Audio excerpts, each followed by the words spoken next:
In Creo Parametric 13, there is a new 3D PDF export functionality that facilitates the exchange of data with model-based definition or MBD.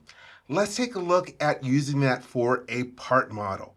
So here I am in a part model. If you take a look down at the bottom of my screen, I have tabs enabled for my different combined views. Right now I'm on default all. Let me cycle through some of these very quickly so you can see what I have. Basically a bunch of different view orientations with different 3D annotations displayed on them.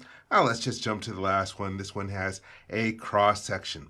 So if I want to share this with other people in a PDF, I can go to the File drop-down menu, Save As, Save a Copy, and here we have the drop-down list for the different types of files. If you scroll down to the bottom, you can see that there are two types that have the little blue triangle on the end, indicating that they're new in Creo Parametric 13. There was a previous 3D PDF, but this is a different version of it.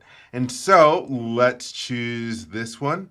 And now we're going to give it a file name. I'm going to leave the default name. It just uses the name of the part model. Then I will click on the OK button. Here we have the 3D PDF export settings dialog box. And this is for the basic export. Beware there's an advanced export, but that requires a license. There are 4 different tabs in this dialog box. The drop-down list here is for the different lighting options.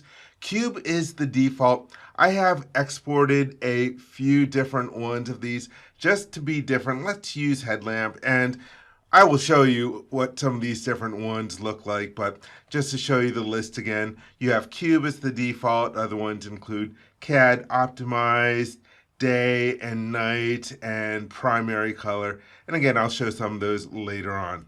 And then we have our rendering style, and I'm going to leave the default of solid outline, but you see that there are other choices like transparent and illustration and shaded illustration. And then we have the ability to specify a logo, and I've already selected my company's logo to use in here. By default, it'll use the the PTC logo if you don't change this. And then there's an option to automatically launch Adobe or whatever your default PDF application is right after generating it. And then there's this other option for full diagnostics in the output logs, but I always try to disable output logs when I can. Then there is a content tab, and you can select a different background color if you want. Here we have the option to include annotations and combined states as well. There's also the option to export the general standard views in the PDF, or to use custom colors for PMI, which is your 3D annotations. That's the product and manufacturing information.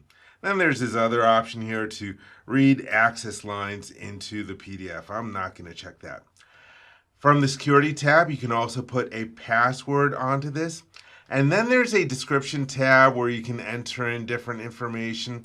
And let me enter in some of this, and I'll just call this the intake, just to show you where this information will be populated. Then I'll put my name in here, Dave Martin, and then subject. Let's call this design review.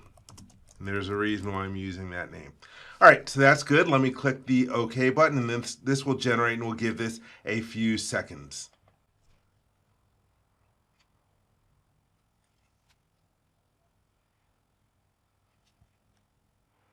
Okay, now I have a message in my message area that the translation is completed and the PDF was created. Let's jump over to Adobe and take a look at this. All right, I've got 5 other PDFs currently open. Let me open up the one that was just generated. I'll go to the File drop-down and then choose Open. And here is the new PDF. I will double-click on it. And one thing I know is when I first open it, for some reason the default view in this one is showing up very big. Also, we're getting a message to click to activate. And I always get this warning about multimedia and 3D content has been disabled. From the options drop-down list, I can choose to trust this document always. And then you're going to have to click again to activate it. And again, it's very zoomed in. Down here in the bottom left, we have something that they call the carousel with the different 3D annotations. And so here I have this one, and down in the bottom of the window, they show you the different icons for moving this around. And it's different than Creo, so it takes a little bit of adjustment. If I hold down the right mouse button, that allows me to zoom in. And then if I hold down the two buttons, I can pan the image from left to right. And so while I'm on 5 datums, this particular combined state from the model, let's go through some of the previous ones just so I can show you what those different outputs look like. And so this is the one that was generated with the default output of cube. It's okay. Then let's go to the next one. And this one was for CAD optimized. And this one I think is better in my opinion. I recommend that you try them all out just to see which ones that you really like. And then here, this one is day. And this one is a little too washed out for my preference. By the way, I'm being very critical here, but again, it's just like you really need to figure out which one is the one that speaks to you, sort of like when you go to an art museum. All right, and this one is night. I like this one. It gives me a little bit of a Miami Vice feel. For the younger people, Miami Vice was a really popular show back in the 1980s. And then we have this one, which is 3-color, and I think this one is really cool with the different shades of green, blue, and red. And this is the one that I just generated in the headlamp option, which again, not my favorite. Let me go to one that I prefer a little bit more. Let's go to CAD optimized. All right, so let's go through what we see on this PDF. It's one sheet. We have the logo that I specified up here.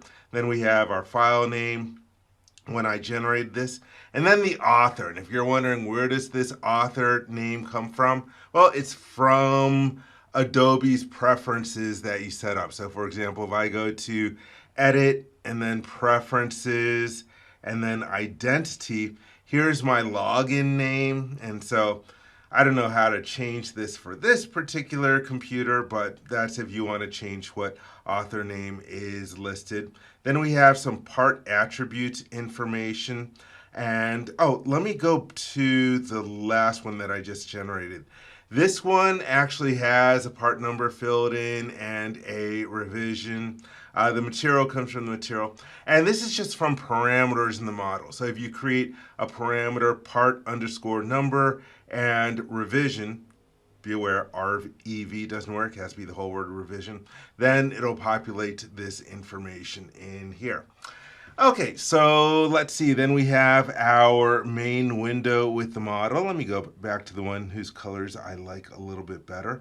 You can see that we have our different 3D annotations. We have a little triad coordinate system. Then we have our instructions for how to move this around. So if I do the left mouse button and move, that'll allow me to rotate the model. And if you rotate and you want to get back to the initial orientation, hey, just click on your combined state again. If you want to zoom in, that's going to be the right mouse button, and then both buttons in order to pan it around. You have the ability to print this, and then here's a button for turning off the 3D annotations if you don't want to see them. And then you can display this and render illustrated, and here we have this one without the solid edges, and here's the one that's transparent, and this one is for the solid outline. Then we have our different combined states, and so these were the different combined states. Again, they're a little zoomed out, but that's okay. We can always zoom in order to see everything, and I can hit the right arrow to go to some of the other ones. Let me scroll over, and here is another one, and again we can zoom in, and here is the cross-section view. You'll notice that it did not, in this case, give me my hatch pattern on the cross section. But anyhow, let's go back to the one that I prefer. Let's go to 5 datums and zoom back in. And this is an editable PDF. And you'll notice that I said that this one was going to be for a design review, so someone can fill in some different notes, and then they can put in their approver name, the approver role, and there's the ability to add a signature into all of this.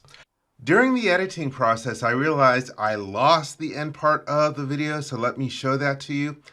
When I output the PDF in the export settings, I filled in some information. Let me show you where that is. If I go back to the one that I generated in the video, you can click on File, then Properties, and in this dialog box, here's where I have the title that I entered, the author, and that subject of design review. Let me cancel out of this dialog box, and I'll go back to the CAD optimized view. Also, another thing I realized that I did not emphasize enough in this video is the fact that this is a 3D PDF, and so you can take this and you can spin it around in all sorts of different ways so that you can really get a sense of the model. Again, you've got the ability to zoom in, zoom out as you want, rotate, and say, okay, what exactly is up with this part? And as I'm doing that, let me go and check out some of the different critical annotations in the model. And so it is a great way of sharing that model-based definition with other people, as well as sharing your CAD geometry.